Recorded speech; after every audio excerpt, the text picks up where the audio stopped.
कहा जाता है अपने जीवन का फैसला कभी भी दूसरों के भरोसे मत ले, कभी भी। ये बात हमेशा याद रखिएगा।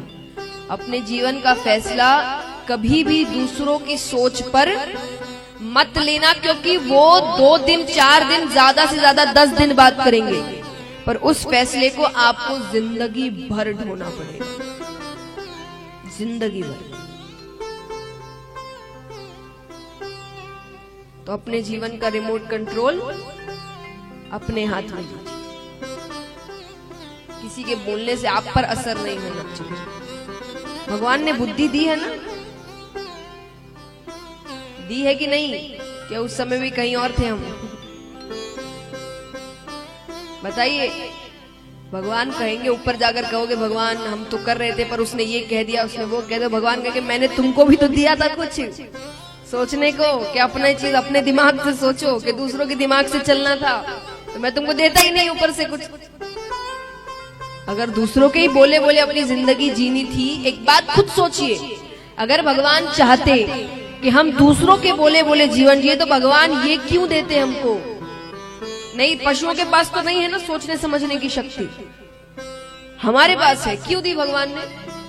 कुछ नया करने। जरूरी नहीं जो हर कोई कह रहा है वही करते रहो, वही करते रहो, जियो करो मर जाओ। भगवान कहें क्या अलग किया? सब चीज एक ही करना था, तुमको पशु ही बनाता मैं। तो ये सोचिए, ये सोचने वाली बात है कि नहीं बताइए? अगर उनको सब कुछ वैसे ही तो ये क्यों देते हमको? दिमाग देने का अर्थ है कि उन्होंने हमको सोचने समझने की शक्ति दी है, कि तुम सोचो क्या सही है क्या गलत है।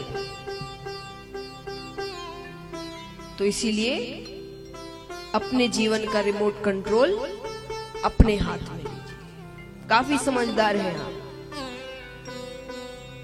18 के बाद हमको देश चलाने का मौका मिल जाता है कि देश का हम प्रधानमंत्री चुन सकते। इतना दिमाग नहीं है कि अपना जीवन चला सके। देश कौन चलाएगा ये चुन सकते हैं, पर हम कैसे चलेंगे उतना नहीं पता हमको। तो इसीलिए आनंद यानी अपने अंदर के आनंद को पहचानो। सबके अंदर भगवान बैठे हैं, सबके अंदर, हर व्यक्ति के अंदर भगवान है। इसलिए तो कहते किसी से झगड़ा करने से पहले ये सोचो कि भगवान तो उसके अंदर भी है। तो बुराई को खत्म करना है, व्यक्ति को थोड़ी खत्म करना है। तो आनंद यानी अपने अंदर के आनंद को पहचानो। आपकी आत्मा क्या कहती है, क्या समझाती है आपको? क्योंकि आत्मा यानी वो भगवान की आवाज होती है। और तापत्रय विनाशाय श्री कृष्णाय वयम नुमः। 3 तरह के ताप बताए गए हैं, दैहिक, दैविक और भौतिक। अगर भगवान की कृपा हो तो तीनों तरह के तापों से हमें मुक्त करते हैं। पर कृपा कैसे हो? कृपा कैसे हो? भगवान की कमजोरी क्या है? भगवान भक्त को रोते हुए नहीं देख सकते, कभी नहीं देख सकते। भगवान कहते एक बार मेरे भक्त ने मुझे रोकर पुकार लिया, पापी से पापी भी, मैं उसके वहीं के वहीं सारे पाप खत्म कर देता हूं। भगवान कहते हैं सन्मुख होए जीव मोहे जबहि। एक बार मेरे सामने आ जाए, वो कहे नाथ मैं आपका हूं, मैंने बड़ी बहुत गलतियां की है पर अब मैं आपका हूं। कि सन्मुख होए जीव मोहे जबहि, जन्म कोटि अदना सही तबहि। उसी वक्त जन्मों जन्मों के करोड़ों पाप मैं वही खत्म कर देता हूं, एक बार मेरे पास आ जाए बस। तो भगवान को रोकर पुकार, ये भगवान की कमजोरी है। इस प्रकार भगवान का स्वरूप बताया गया। आइए अब कुछ कथाओं में प्रवेश करते हैं। शुकदेव जी के अवतार की कथा।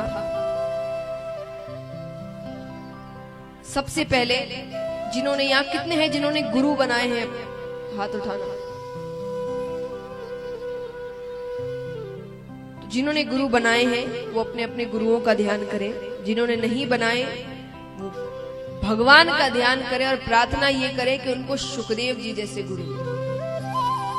उन्होंने 7 दिनों में भगवत प्राप्ति करवा दी थी, सिर्फ 7 दिनों में। आइए।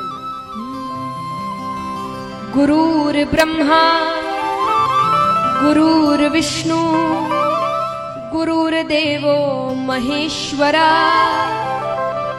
गुरुर्साक्षात् परम ब्रह्मा तस्मै श्री गुरवे नमः। तस्मै श्री गुरवे